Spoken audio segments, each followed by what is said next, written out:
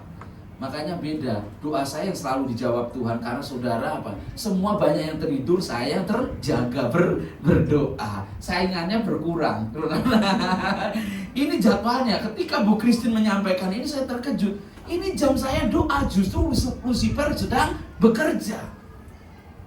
Makanya banyak orang-orang Kristen ini mengalami kegagalan. Karena tema kita itu yaitu pengharapan yang baru. Gagal dalam rumah tangga, gagal dalam usaha, ya, gagal dalam pelayanan, karena tidak membangun hidupnya dalam persekutuan dengan Tuhan, yang benar-benar satu dimensi, ya, satu kekuatan yang dibangun. Makanya di situ ketika Musa berkata gitu, dan Tuhan berkata kepada Musa, jangan injak tempat itu, bahwa tempat itu kudus, padahal tempat itu hanya suatu tempat yang kering. Yaitu hanya tempat yang tidak layak, namun di situ ada kehadiran Tuhan. Bahkan di Yerusalem yang kecil pun, ya, itu pun Tuhan perhatikan. Makanya dalam persekutuan kita di dalam Tuhan itu ada kekuatan. Jadwal berikutnya bahwa di situ jam 1:35 sampai jam 0:30 itu kepenuhan hadirat Allah, Roh Kudus dan malaikat-malaikatnya. Disinilah banyak orang aktivitas itu dalam persekutuan, ya. Bahkan kehadiran roh-roh jahat, para tukang sihir, yaitu kembali pada jam berapa? Itu jam 4:30 sampai jam 5:30. Oh, ini serang-serangan iblis di situ. Tapi puji Tuhan, di gereja kita Rayon 18 jam 6 itu sudah ada doa pagi, saudara ya. Tapi sebelum doa pagi ini kita sudah berdoa. Saya menyampaikan hal ini karena saya juga sebagai pendoa. Atmosfer daerah ini itu nggak terlalu berat bagi saya itu. Karena apa? Ada orang-orang percaya di sini selalu berdoa. Amin. Nah, jadi ini kita perhatikan. Yuk. Jadi saya menyampaikan ini, jadi waktu yang netral itu jam 20 sampai jam 21. Itu jam 8 sampai jam 9, waktu yang netral. Ada yang nonton TV, ada yang makan bersama. Wah, ini orang iblis tidak bekerja. Justru yang bekerja ketika saudara sedang tertidur. Tapi puji Tuhan, waktu-waktu saya membagi waktu dalam hidup, ya, tertidur, justru Tuhan selalu kasih mimpi. Makanya saya terpanggil dan dipanggil Tuhan, saya jadi hamba Tuhan, jadi pelayan Tuhan. Awalnya saya tidak punya mimpi untuk jadi hamba Tuhan dan pendeta, saudara. Awalnya saya itu, mimpi saya tahun 95 datang ke Bekasi ini, saya akan jadi rocker, saudara. Pemain musik. Itu awalnya. Tapi tahun 2000 justru Tuhan tangkap karena saya tersungkur. Saya berdoa Tuhan kasih mimpi penglihatan. Justru inilah saya tinggalkan semua pekerjaan saya. Saya sepenuhnya melayani di pekerjaan Tuhan. Awalnya saya jadi OB, saudara, office boy di gereja, buka tutup gereja, bersihin gereja. Saya diberkatilah orang yang jaga gereja, saudara. Karena di situ jerih lelah saudara Tuhan perhitungkan semuanya. Tuhan perhitungkan air mata, tenaga Tuhan perhitungkan. Apa yang saudara tabur itu akan saudara tuai. Saya bertahun-tahun hanya buka tutup gereja, beresin gereja, tidak ada harapan sepertinya. Boro-boro dulu ada seorang wanita deketin saya karena bau keringat saudara, karena kerja di gereja. Ya, itu tidak mudah. Bertahun-tahun saya lalui dalam hidup itu. Saya belum menyampaikan tema untuk pengharapan yang baru, tapi justru dalam proses itu Tuhan dibentuk saya biar sabar. Saya tetap percaya kepada Tuhan. Saya tetap mengandalkan Tuhan. Kita dibentuk dengan berbagai cara. Jus itu lebih enak daripada langsung saudara ngambil mangga langsung makan, saudara. Karena ada suatu proses. Dalam hidup kita harus mengalami proses itu. Puji Tuhan, setelah itu berjalan waktu, saya bertahun-tahun akhirnya saya jadi WL, saya imam musik. Nah, mulai kembali belajar. Makanya saya karena tinggal di gereja, saya serba bisa, saudara.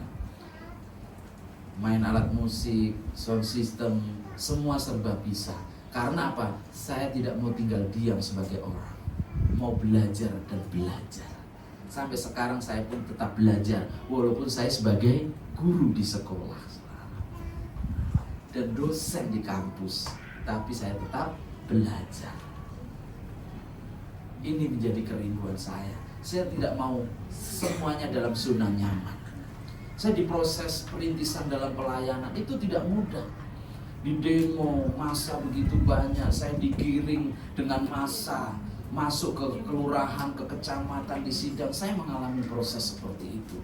Tapi di situ justru tangan Tuhan itu selalu menyertai kita. Amin. Saya bisa pelayanan di Samosir, di Makassar, di Bali, bukan karena kehebatan siapa sih.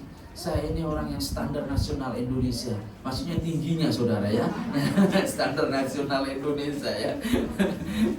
Tapi ya itulah kehebatan, kedahsyatan Tuhan. Makanya demi lagu yang saya nyanyikan tadi dari awal kan, bahwa di situ Tuhan itu yang lebih besar dari segala apa yang kita harapkan, apa yang kita inginkan, lebih besar dari semuanya itu. Karena kedahsyatannya, saya percaya organ tubuh kita bisa berfungsi dengan baik karena apa? Kedahsyatan Tuhan. Seandainya saraf saudara satu nggak aktif, saraf kecepit saudara, berbahaya saudara. Tapi bisa semua berfungsi dengan baik karena kedahsyatan Tuhan, karena kuasa Tuhan. Makanya perlu kita satu dengan yang lain, ada kesatuan, keunitian. Lebih dahsyat lagi gereja di tempat ini. Amin. Ada perbedaan. Semalam saya seharusnya tidur dengan nyenyak, tiba-tiba ada tamu jam 10 malam. Anak muda yang jarang ke gereja tapi selalu menyalahkan gereja. Saya menyampaikan dengan paradigma dan gambaran. Kamu jangan lihat manusianya. Saya bilang gini, Yesus sendiri pun siapa yang menyalibkan? Muridnya. Yesus sendiri punya murid yang bisa menyangkal, bisa mengkhianati. Gimana? Di dunia tidak ada yang sempurna. Di gereja pun tidak ada yang sempurna. Kalau ada perbedaan, itulah pelangi. Dikatakan pelangi itu indah karena warna-warni, saudara. Ada punya karakter ini, karakter ini, karakter ini. Kita bisa menerima dengan baik. Makanya saya selalu berharap dan berpengharapan dalam Tuhan. Walaupun di tengah-tengah kondisi yang tidak baik, tetap Dia merancangkan yang terbaik dalam hidup kita. Amin. Nah, puji Tuhan. Yuk, media bisa membantu. Haleluya. Ya, Allah itu menciptakan langit dan bumi serta isinya, itu semuanya baik. Ingat ya, dalam Kejadian pasal 1 bahwa di situ di ayat yang kedua, dunia itu dalam kegelapan. kosong, tidak ada harapan. Bagaimana? Tapi karena kebaikan Tuhan, Tuhan menciptakan matahari, bintang, bulan, dan semua segala isinya tumbuh-tumbuhan karena baik di mata Tuhan. Ngomong kanan kirinya, kamu baik loh di mata Tuhan loh. Haleluya. Tidak ada yang kekurangan. Walaupun di situ akhirnya bagaimana Allah menjadikan semuanya bahwa di situ manusia segambar dengan Allah. Itu karena ingin Tuhan itu merancangkan apa yang diharapkan itu dari awal sampai akhir. Maka itu sempurna manusia itu yang diciptakan. Namun nyatanya di sini beda. Yuk kembali dalam nextnya berikutnya. Apa yang terjadi? Tuhan Allah membuat Taman Eden. Untuk siapa? Untuk manusia. Yang pertama.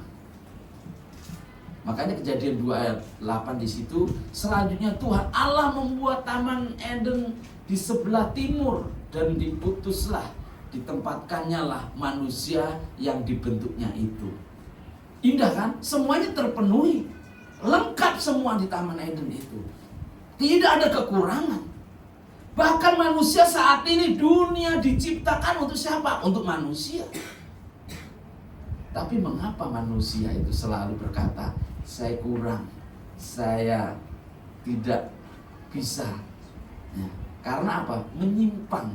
Karena disitulah manusia yang pertama, Adam dan Hawa, akhirnya apa? Kejadian 2 ayat 16 ayat 17, Tuhan menyediakan yang terbaik buat manusia. Namun akhirnya manusia tersebut ingin mengikuti kehendaknya sendiri. Bukan mengikuti kehendaknya sendiri, tapi manusia mengikuti kehendak iblis. Kalau bahasa Allah kita itu simbolis, yang selalu merancangkan dan menghalang-halangi dalam rancangan Tuhan dalam hidup kita. Inilah akhirnya menyimpang. Tuhan menginginkan sesuatu yang terbaik. Dunia ini lengkap. Apa yang saudara tidak pernah melihat di dunia ini? Tapi mengapa manusia tidak bisa bersyukur dengan semua yang ada? Karena terkadang kita menyimpang. Ketika kita menyimpang, pelayanan yang menyimpang itu berisiko dalam hidupnya. Ketika saudara kerja di perusahaan menyimpang, nanti pun itu ada resiko yang saudara terima. Nah, di lingkungan pun seperti itu. Makanya Tuhan ciptakan Taman Eden dan Tuhan menciptakan dunia ini. Sebenarnya ada rancangan Tuhan yang terbaik buat manusia. Supaya apa yang diharapkan Allah ini, manusia itu benar-benar menunjukkan suatu ciptaan yang dibentuk dengan serupa dengan Allah, tidak menyimpang dengan gambarannya, karakter dan sifatnya. Karena saya pelayanan di rumah sakit, saya pelayanan di lapas. Jadi saya menjumpai mereka yang terkadang nama-namanya yang rohani, terkadang mereka bisa tinggal di lapas, di penjara. Karena apa? Dia menyimpang. Seharusnya jalurnya dia bukan seharusnya kanan, tapi dia menyimpang ke kiri, korupsi, ya, menipu. Nah, dia menyimpang. Dan akhirnya karena menyimpang, Tuhan membuat Taman Eden ini seharusnya indah, akhirnya tidak indah. Manusia itu dilempar. Makanya terkadang kita terlempar keluar dari jalurnya Tuhan. Makanya kita selalu mengeluh, selalu menderita dalam kehidupan ini. Apa sih rancangan Tuhan yang sesungguhnya? Bukan bicara berkat, bukan bicara posisi kedudukan, apa yang saudara miliki segala sesuatu. Bukan itu rancangan Tuhan sesungguhnya. Tapi Tuhan menyediakan sesuatu kehidupan yang kekal. Ini yang kita harus perhitungkan dalam setiap hidup kita. Karena ketika manusia sudah menyimpang, apa dikatakan di situ firman Allah dalam Roma 3 ayat 23, karena manusia orang yang telah berbuat dosa dan telah kehilangan kemuliaan Allah. Seperti robot manusia ini, bekerja, aktivitas pelayanan, namun sudah hilang kemuliaan, yaitu seperti Saul.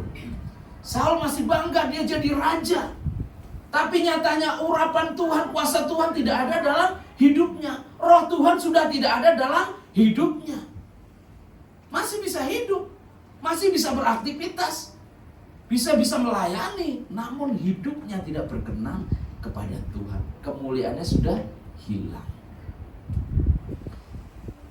Kemarin kami Natal sekolah minggu di gereja yang saya gembalakan.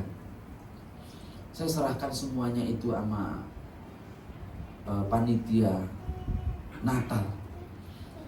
Dan akhirnya yang datang pembicara saya nggak tahu, yang mana saya serahkan semuanya. Namanya siapa? Oh ini Siska. Oke. Saya hanya tahu, saya doakan. Tiba-tiba datang dalam pelayanan. Dia kaget. Ah, kok Pak Pendeta Sugi di sini? Oh iya, ini pengembalaan saya. Wah, dia langsung sujud ya. Saya bilang, karena Bapak lah yang membaptis saya.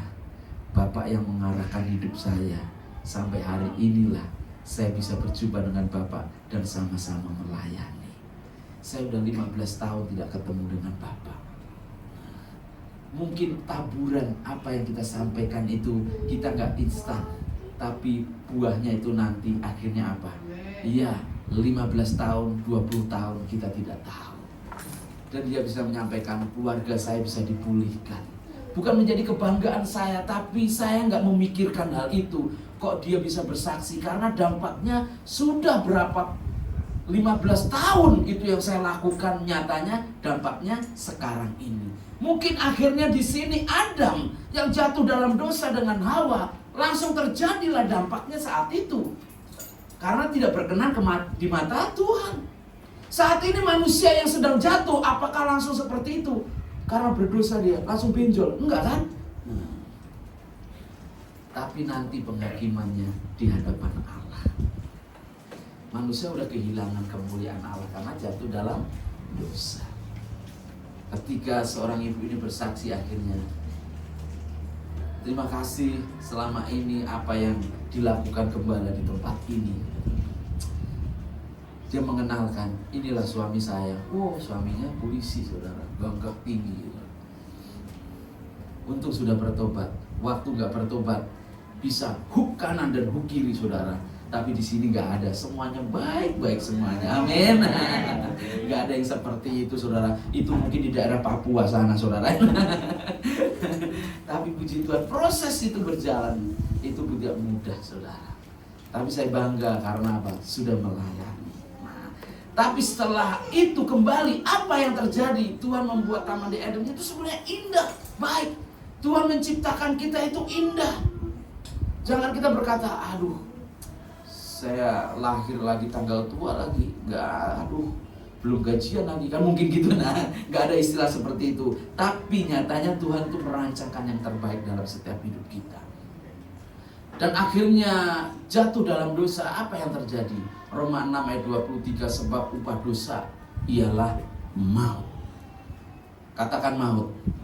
Kaki saudara jangan ragu-ragu, neraka upahnya dosa itu.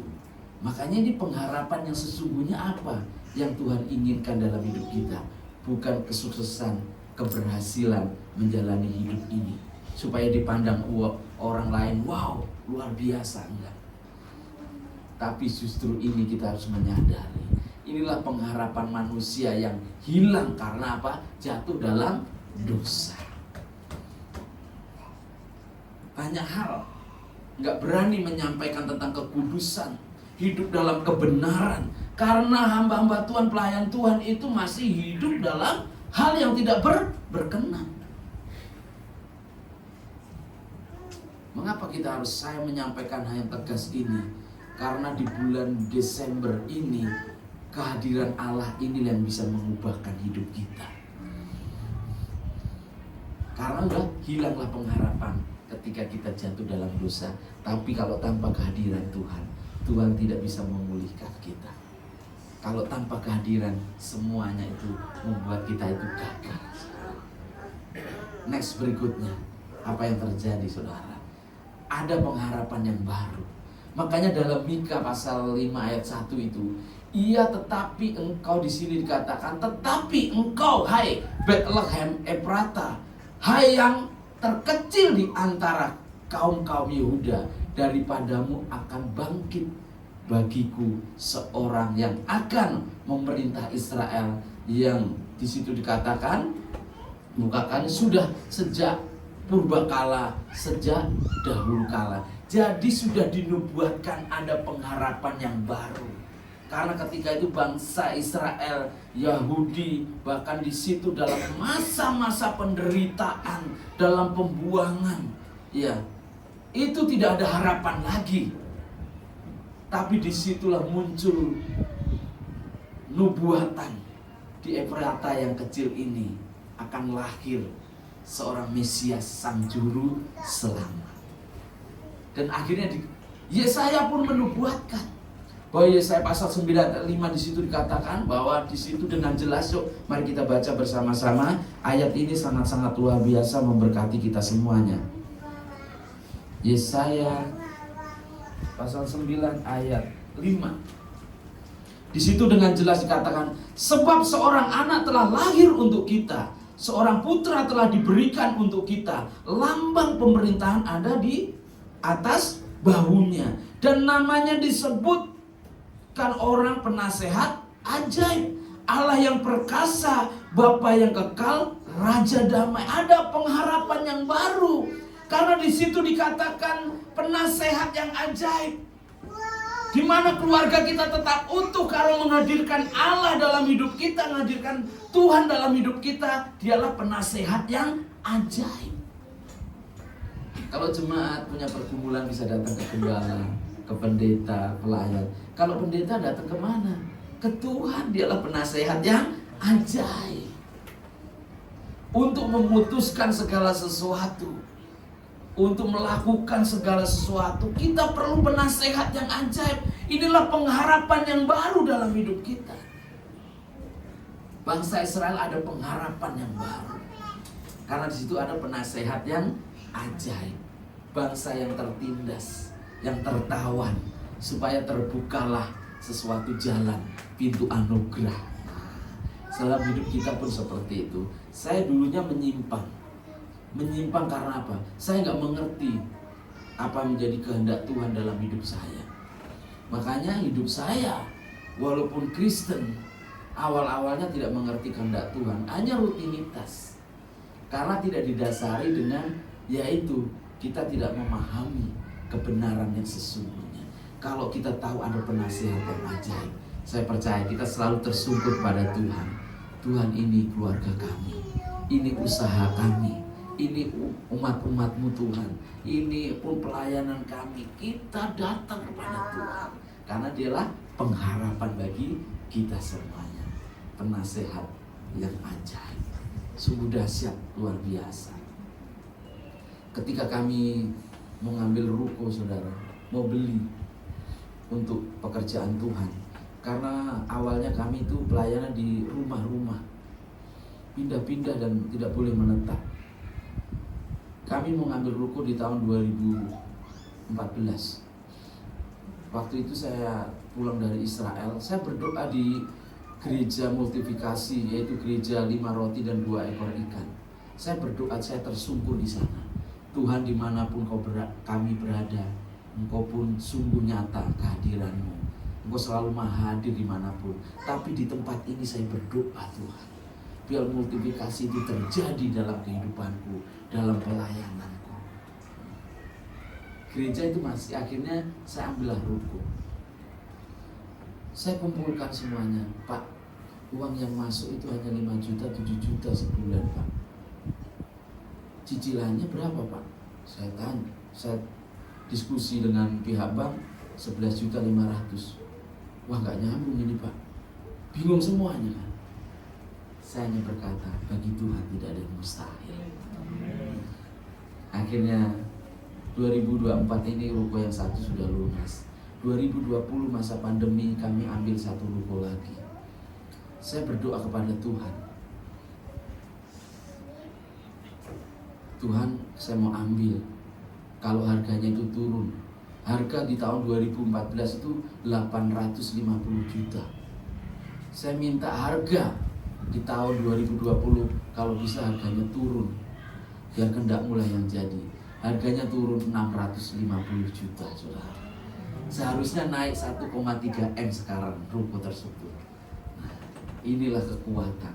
Tapi setelah itu saya ingat, iya ya, saya berdoa saat itu di Yerusalem, doa multiplikasi ya kan?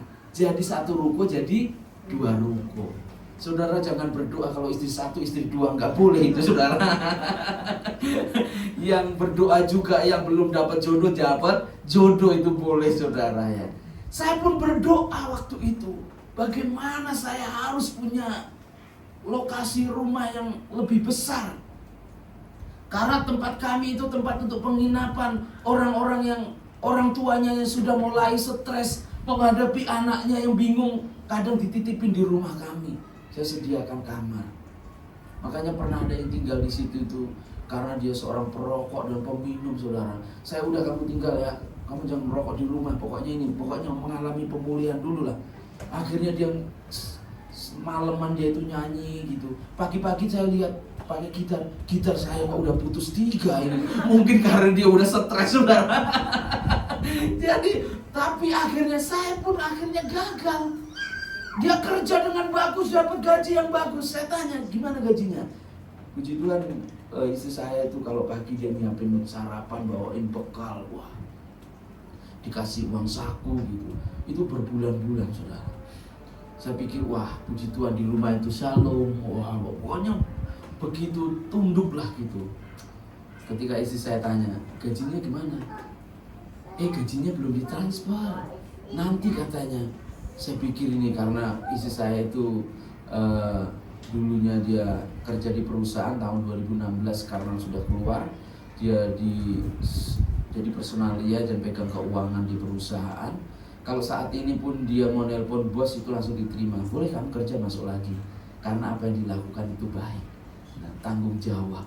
Nah, kalau uang sisa itu kembalikan ke perusahaan lagi. Bukan kesempatan kita jalan-jalan ke Bali, bukan saudara ya. Nah, dan rumah kami itu sederhana. Rumah kami itu nggak jauh beda dari sini. Kalau di sini tuh rumah mewah. Saya pun rumah mewah, mepet sawah maksudnya saudara. Mepet sawah saudara. Saya berdoa. Waktu ngambil rumah itu pun saya berdoa. Bicara tentang pengharapan. Tuhan, saya ini hanya gereja, pengerja gereja. Hanya hasilnya di ujung-ujungnya doa bukan duit saudara ya. Ujung-ujungnya doa, nggak ada duit doa lagi, nggak ada duit doa lagi. Saya datang ke developer dan akhirnya ini ngomong gini. Saya berdoa dengan waktu itu istri gini, ngambil rumah 5 tahun aja. Mana bisa katanya. Wah nggak bisa di ACC mungkin. Saya berdoa aja 5 tahun. Saya berdoa akhirnya di ACC 5 tahun. Cicilannya berapa saudara? 500 saudara. Di tahun 2005. Ini belum ada meteran. Perumahannya masih sepi. Kalau sudah saya mau pulang itu saya nunggu temen di jalan itu. Oh ada temennya lewat. Oh baru kita bareng-bareng. Nggak taunya mereka malah kenceng lagi di depan saya. Dikirain saya ngejar dia, padahal saya sama-sama takut. Karena takutnya nanti dibegal mau apa. Karena daerahnya masih sepi, daerah sini saudara. Tapi itu perjalanan yang sangat luar biasa. Inilah penasehat ajaib. Kita percaya keluarga saudara, pelayanan saudara, kehidupan saudara. Kalau menghadirkan suatu penasehat ajaib dalam keluarga, ada pengharapan yang baru. Dalam masalah apapun Tuhan akan bukakan. Bukan hanya pengharapan yang baru, tapi penasehat yang ajaib. Bahkan di situ katakan Allah yang perkasa. Dia yang sanggup melakukan semuanya. Yang gak ada jadi ada, yang gak mungkin jadi mungkin. Karena dia perkasa. Seperti bangsa Israel dipimpin dengan tiang awan dan tiang api. Karena kehadiran Allah itu sungguh nyata. Makanya selalu ada pengharapan bangsa Israel. Selalu disertai, dituntun.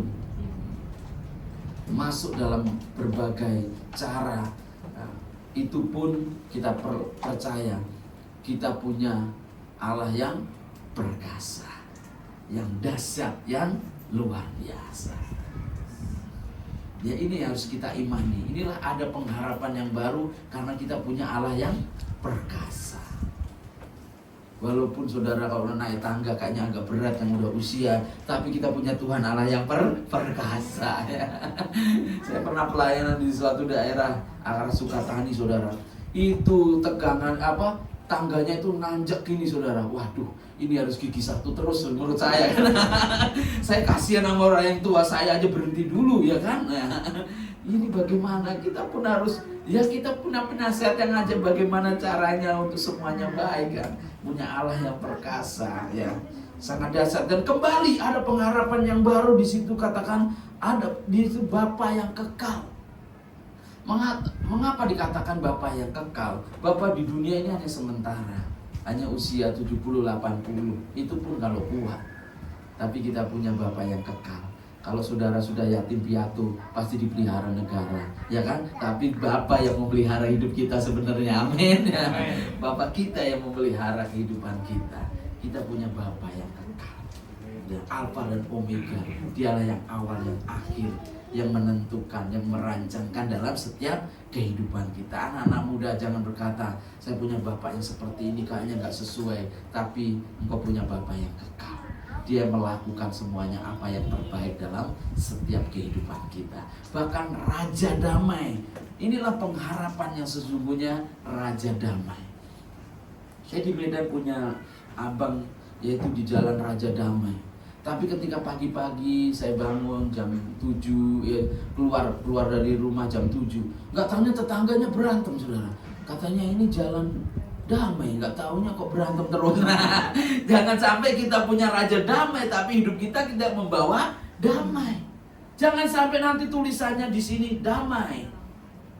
Ada namanya dulu Damai Sinaga, ya kan? Jangan sampai nanti nggak damai hidupnya ya. Jadi kita harus menunjukkan ada damai. Kita punya Raja Damai yang berkuasa dalam hidup kita. Kita pun harus membawa damai dimanapun kita berada. Ya. Ini sangat, itu adalah pengharapan. Ada pengharapan dalam Raja Damai itu dimanapun kita berada. Next, selanjutnya ya, yuk. Sudah bahwa di situ Yesaya pasal 1 ayat 18. Di situ dengan jelas pengharapan yang seperti apa yang terkandung, bahwa dalam Yohanes, di situ Yohanes 3 ayat 16, begitu besar kasih Allah kan dunia ini sehingga dia mengaruniakan anaknya tunggal, barang siapa percaya kepada dia tidak binasa namun beroleh hidup yang kekal. Ini pengharapan dinubuatkan Yesaya, kelahirannya di masa Yesaya dan sampai di Injil Matius itu kurang lebih 600 tahun saudara ya. Tapi itu digenapi. Mungkin saudara kata-kata profetik, nubuatan, berdoa tapi belum terwujud di tahun ini. Masih ada tahun 2025. Amin. Nah, jadi kita percaya ada pengharapan di situ. Bahwa di situ dengan jelas bahwa dalam Yohanes pasal 14 ayat 6 dikatakan bahwa di situ akulah jalan kebenaran dan hidup. Nah, di situ ada kepastian dalam pengharapan, dalam keselamatan untuk semua orang. Kata Yesus kepadanya, akulah jalan kebenaran dan hidup. Tidak ada seorang pun yang datang kepada Bapa kalau tidak melalui aku. Ada pengharapan hidup kita dalam kebenaran dan memperoleh janji-janji Tuhan. Karena di situ digenapi, dia lahir, dia mati dan bangkit dan naik ke surga untuk kita semua yang percaya kepada dia. Dan kembali di situ, apa yang dikatakan? Karena upah dosa adalah maut dalam Roma 3. Di situ dikatakan Roma 6 ayat 23 itu hukumannya neraka. Namun apa? Ada pengharapan. Karena kita percaya dan mengaku. Dalam firman Allah mengatakan di situ dengan jelas Roma 10 ayat 9, kalau kita mengaku dengan mulut kita bahwa di situ bahwa Yesus sudah mati dan bangkit dan kita percaya, kita akan diselamatkan. Ini pengharapan yang sesungguhnya, pengharapan untuk semua manusia. Tidak ada istilah bagaimana orang yang percaya itu. Inilah namanya everyone itu akan terjadi. Bahwa semua, yaitu pengharapan untuk semua orang diselamatkan.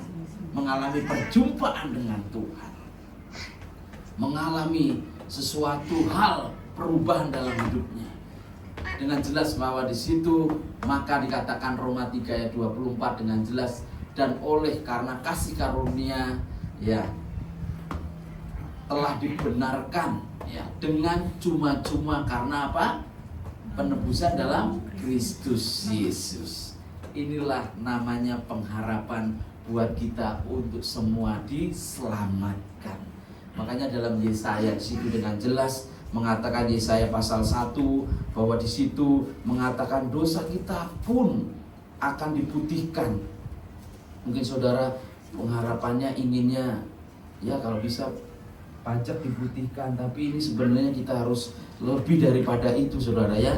Ada di situ katakan Yesaya pasal 1 ayat 18, marilah di situ katakan baiklah kita berperkara firman Tuhan. Sekalipun dosamu merah seperti kermisi akan menjadi putih seperti salju. Sekalipun berwarna merah seperti kain kesumba akan menjadi putih seperti bulu domba. Jadi ini pengharapan. Kita yang berdosa, Tuhan hapus segala dosa-dosa kita dan kita menjadi orang yang dibenarkan, dikuduskan. Nah, sudah dibenarkan, dikuduskan, di situ apa yang janji Tuhan dikatakan dengan sungguh-sungguh dikatakan bahwa Yesaya juga menuliskan dengan jelas apa yang menjadi pergumulan dalam hidup kita, apakah itu sakit atau penyakit. Di situ dikatakan firman Tuhan Yesaya pasal 53 dikatakan, tetapi sesungguhnya penyakit kitalah yang ditanggungnya dan kesengsaraan kitalah yang dipikulnya, padahal kita menjadi gembira karena tulah, ya kan? Karena tulah, mengira dia kena tulah, dipukul dan ditindas Allah. Nah, tetapi dia tertikam oleh karena pemberontakan kita, dia diremukkan oleh karena kejahatan kita. Ganjaran yang mendatangkan keselamatan bagi kita ditimpakan kepadanya, dan oleh pilu-pilurnya kita menjadi sembuh.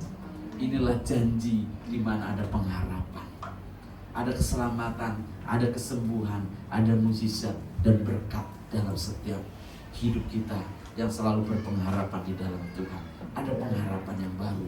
Bahkan ayat penutup yaitu dalam Wahyu yang dengan jelas di situ katakan, Wahyu pasal 20 di situ mengatakan pengharapan yang sesungguhnya di ayat yang 15, dan setiap orang yang tidak ditemukan namanya tertulis dalam kitab kehidupan itu, ia dilemparkan kemana? Ke dalam lautan api. Ini bicara neraka. Kalau tanpa pengorbanan Tuhan Yesus, tanpa kelahiran Tuhan Yesus, kita manusia ini binasa. Kita dari debu dan tanah akan kembali ke tanah. Tapi oleh kemurahan Tuhan, karena kasih Tuhan, yang berdosa, tapi Tuhan jadikan kita berkenan kepadanya. Justification, sanctification, dan glorification. Tuhan membenarkan, memutuskan, dan memuliakan hidup kita. Siapa kita ini sebenarnya? Tapi semua indah di mata Tuhan, karena Tuhan merancangkan dari awal semua baik ciptaannya, tapi manusia menyimpang dari ajarannya, seharusnya menuju kebinasaan. Namun oleh karena kemurahan Tuhan, Dia hadir menebus dosa-dosa kita.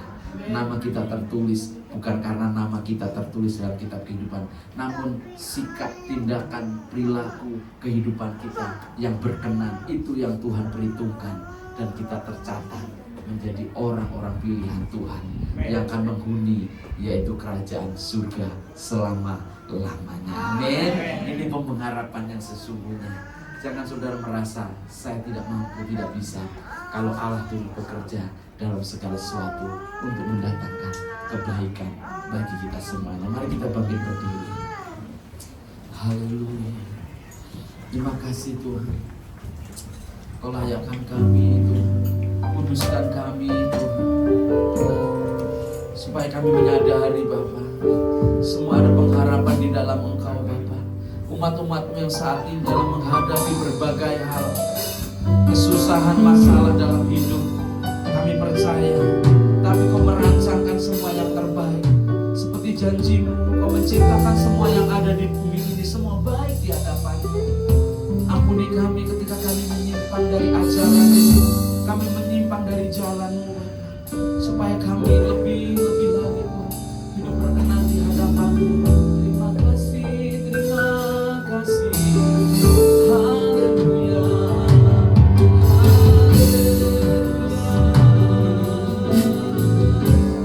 Layakkan kami Tuhan, ampuni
Kau menegur kami, Kau menasihati dalam hidup kami, dalam kebenaran firman-Mu, supaya rancangan-Mu dan kehendak-Mu itu terjadi dalam setiap hidup kami, Bapa.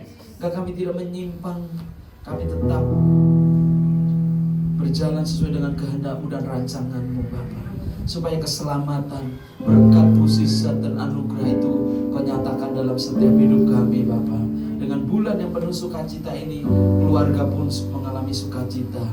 Jemaat-jemaat diberkati dan keluarga mengalami pemulihan. Terima kasih Bapa, kami bersyukur. Terpuji-pujilah nama-Mu Tuhan. Hanya di dalam nama Tuhan Yesus Kristus kami berdoa. Haleluya.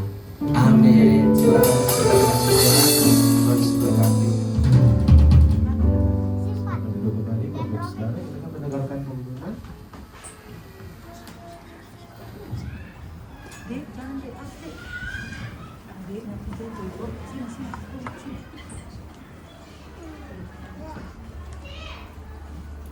Kan? Shalom saudara, minggu ini kita akan belajar mengenai tema kami segenap jemaat dan pengerja GBI FGC Metlan Cibitung mengucapkan terima kasih atas firman yang telah disampaikan oleh hambanya. Berikut kami akan sampaikan jadwal GBI FGC dalam sepekan.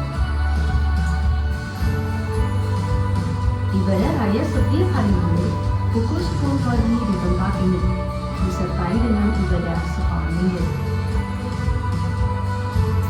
Ibadah full setiap hari Jumat di tempat ini, mulai pukul 7.30.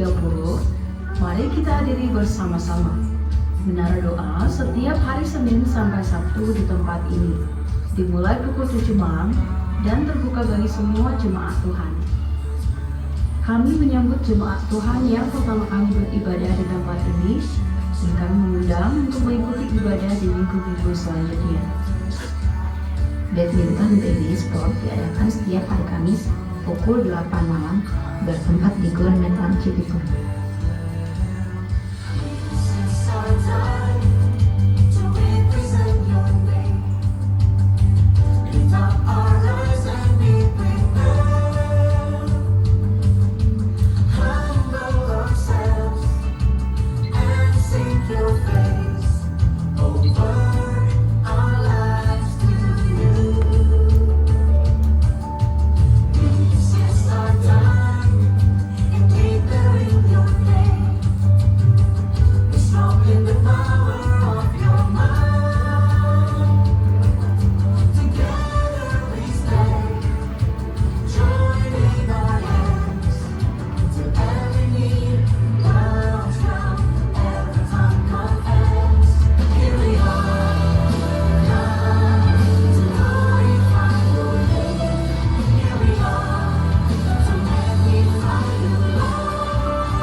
Semua jemaat FGC agar dapat menghadiri dalam Natal GBI Cibitung yang akan diadakan pada hari Sabtu 21 Desember 2024 pukul 5 sore bertempat di GBI BTC Rayon 18.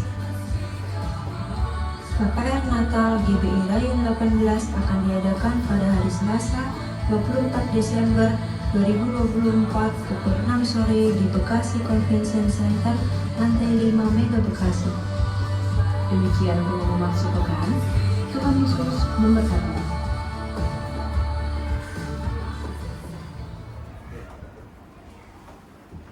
Ya, puji Tuhan. Mungkin ada tambahan pengumuman, Bapak Ibu Saudara, hari Sabtu tanggal 14 ada ya ibadah Natal Wanita Betel Indonesia buat para wanita, bukan hanya ibu-ibu saja yang mau hadir boleh mendaftarkan ke pengerja di tempat ini supaya disediakan untuk kendaraan pada hari Sabtu. Demikian pengumuman. Tuhan Yesus memberkati. Sama-sama kita bangkit berdiri, kita ibadah kita. Kiranya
Kamu yang kudus Tuhan.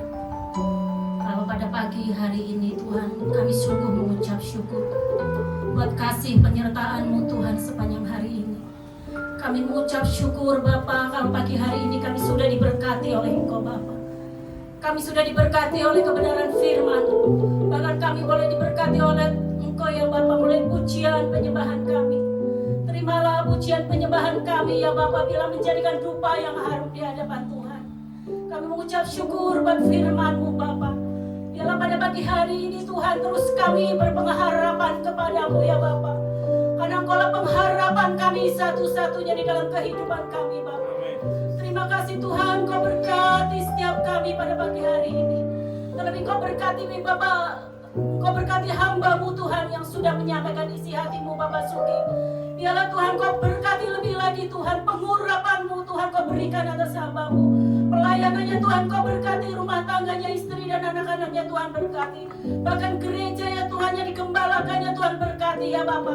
Biarlah melalui hamba-Mu ini Tuhan, banyak jiwa-jiwa dimenangkan untuk kemuliaan nama-Mu. Terima kasih Tuhan, biarlah berkat-Mu terus melimpah atas hamba-Mu ini ya Bapa. Kami serahkan hamba-Mu ini Tuhan lebih lagi kepada-Mu ya Bapa.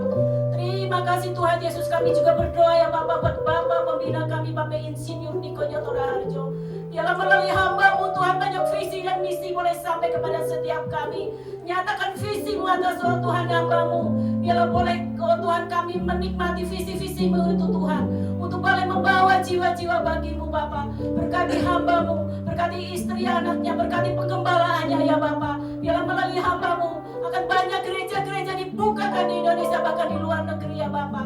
Terima kasih Tuhan Yesus, terima kasih. Kami juga berdoa buat Bapak Rayon kami, Bapak Andi Markus ya Bapak. Biarlah pengurapan-Mu turun atas hamba-Mu ya Bapak. Pengurapan yang daripada Tuhan terus melimpah atas hamba-Mu. Otoritas kuasa-Mu Kau berikan atas hamba-Mu ya Bapak. Berkati di dalam pelayanannya Bapak, istri anaknya serta penggembalaannya, semuanya diberkati oleh Engkau Bapak. Terima kasih Tuhan Yesus, terima kasih. Kami juga berdoa buat Bapak Gembala kami yang tidak bersama-sama dengan kami di tempat ini. Dimanapun hamba-Mu saat ini berada Tuhan melayani. Biarlah Tuhan Kau sertai di dalam pelayanannya ya Bapak. Tuhan berkati ya Bapak, biarlah pelayanannya semakin hari semakin dipakai oleh Engkau ya Bapak. Berkati istri dan anak-anaknya ya Bapak, dimanapun Tuhan mereka berada Tuhan berkati ya Bapak. Terima kasih Tuhan Yesus, terima kasih. Engkau juga berkati hamba-hamba-Mu yang sudah melayani-Mu pada pagi hari ini. Worship leader, singer, imam-imam musik, guru-guru sekolah minggu, semuanya yang terlibat di dalam pelayanan pagi hari ini, semuanya diberkati oleh Engkau ya Bapa. Kami juga berdoa Tuhan buat jemaat-Mu Engkau berkati, yang sudah datang Engkau berkati ya Bapa. Mereka yang mengalami sakit penyakit di dalam nama Tuhan Yesus, Tuhan sudah sembuhkan. Mereka yang mengalami akar kepahitan, mereka yang mengalami beban berat, semuanya Allah diberkati oleh Engkau ya Bapa. Terima kasih Tuhan Yesus, terima kasih. Kami juga berdoa Tuhan buat bangsa negara kami, berkati bangsa negara kami Bapa. Presiden kami, wakil presiden kami, aparat yang tertinggi sampai yang terendah, semuanya diberkati oleh Engkau. Damai sejahtera Tuhan turun atas bangsa kami ya Bapa. Terima kasih Tuhan, berkati persembahan kami, berkati oh Tuhan hamba-hamba-Mu yang sudah memberikannya, berkati oh Tuhan hamba-Mu yang mengelolanya. Kau taruhkan hikmat bagi mereka. Kami percaya Tuhan semuanya diberkati oleh Engkau ya Bapa. Terima kasih Tuhan Yesus, terima kasih. Kalau sebentar kami mau pulang Tuhan, kami mau menerima berkat daripada-Mu. Sebelum pulang Tuhan, kami mau berdoa sebagaimana doa yang sudah Engkau ajarkan kepada kami.